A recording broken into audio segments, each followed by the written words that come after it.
Strategi pemberdayaan kader dan dukun.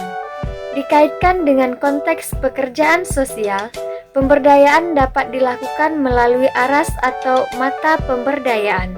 Yang pertama, aras mikro.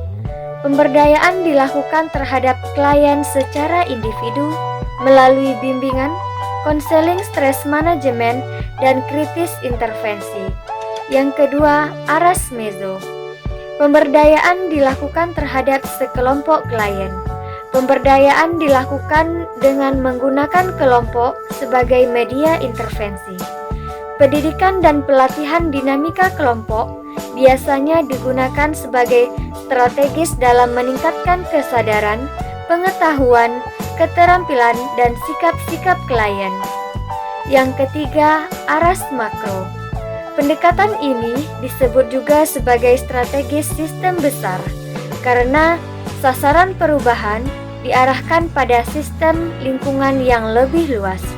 Perumusan kebijakan, perencanaan sosial, kampanye, dan aksi sosial.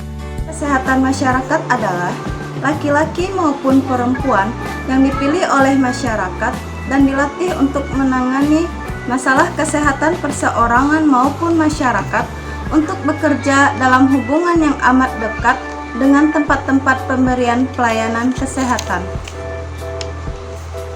Kader adalah tenaga sukarela yang berasal, dipilih, dan mendapatkan kepercayaan dari masyarakat yang telah mendapatkan pelatihan dan terpanggil untuk melaksanakan, memelihara, dan mengembangkan kegiatan yang tumbuh di tengah-tengah masyarakat dalam upaya pembangunan kesehatan dan kesejahteraan.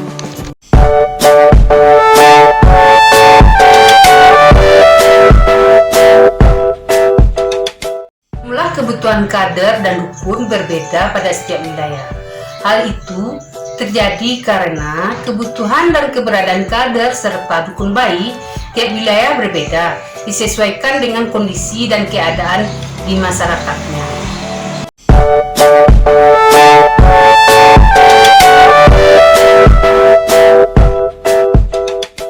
Penyusunan kompetensi kader dan dukun adalah yang pertama, kompetensi yang harus dimiliki oleh kader ada beberapa, yaitu yang pertama, menggerakkan masyarakat untuk menerapkan perilaku hidup bersih dan sehat atau PHBS. Yang kedua, bekerja sama dengan masyarakat dalam pengamatan masalah kesehatan di desa. Yang ketiga, mengupayakan penyehatan lingkungan. Yang keempat, meningkatkan kesehatan ibu dan anak atau KIA. Yang kelima, mensosialisasikan mengenai keluarga sadar gizi atau kadarzi. Selanjutnya, mampu melakukan pembinaan masyarakat di bidang kesehatan melalui kegiatan di Posyandu, merencanakan kegiatan survei mawas diri, dan menanggulangi masalah kesehatan. Yang keenam, membantu tenaga kesehatan memberikan pelayanan kesehatan seperti membagikan obat, pemantauan penyakit, serta pertolongan pertama pada kecelakaan.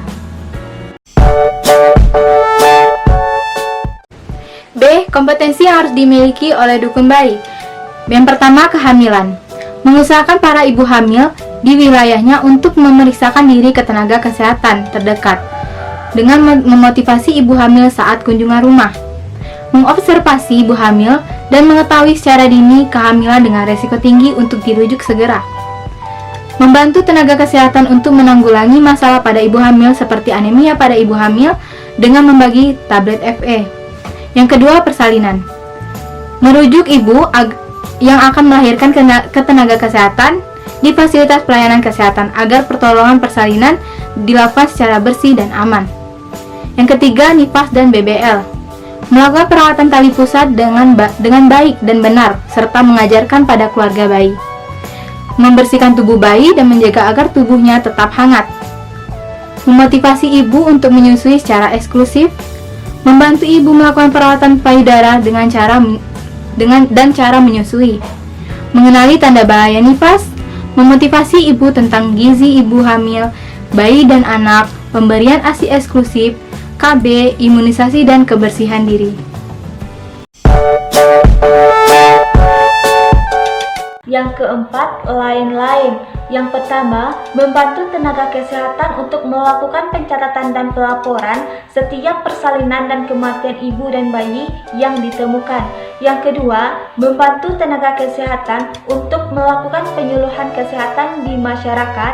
Yang ketiga, memberikan motivasi untuk ber-KB di masyarakat. Selanjutnya kita masuk kepada penyusunan materi pemberdayaan dan pelatihan kader dan dukun, di mana materi pemberdayaan dan pelatihan kader dan dukun tersebut meliputi yang pertama, pengantar tentang posyandu, yang kedua, pelaksanaan posyandu, yang ketiga, kesehatan ibu dan anak, yang keempat, keluarga berencana, yang kelima, penanggulangan diare, yang keenam, imunisasi, yang ketujuh, gizi, dan yang kedelapan yaitu pencatatan dan pelaporan posyandu.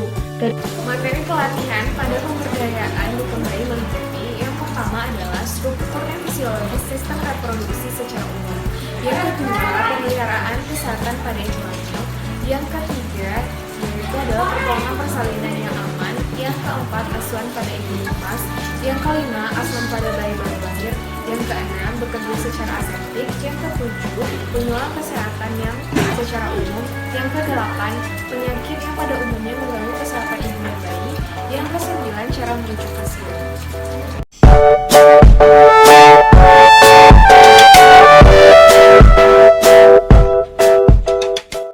Tim pelatihan kader dan dukun bayi melibatkan dari beberapa sektor lain. Yang pertama yaitu ada camat yang secara otomatis terlibat dalam pelaksanaan pelatihan, tetapi secara teknis ini adalah tanggung jawab dari kepala puskesmas. Yang kedua, pelaksana harian pelatihan. Ini adalah tanggung jawab dari staf puskesmas yang mampu melaksanakannya. Yang ketiga, yaitu pelatihnya adalah tenaga kesehatan, terus ada petugas KB, pertanian, agama, PKK, dan sektor-sektor lainnya.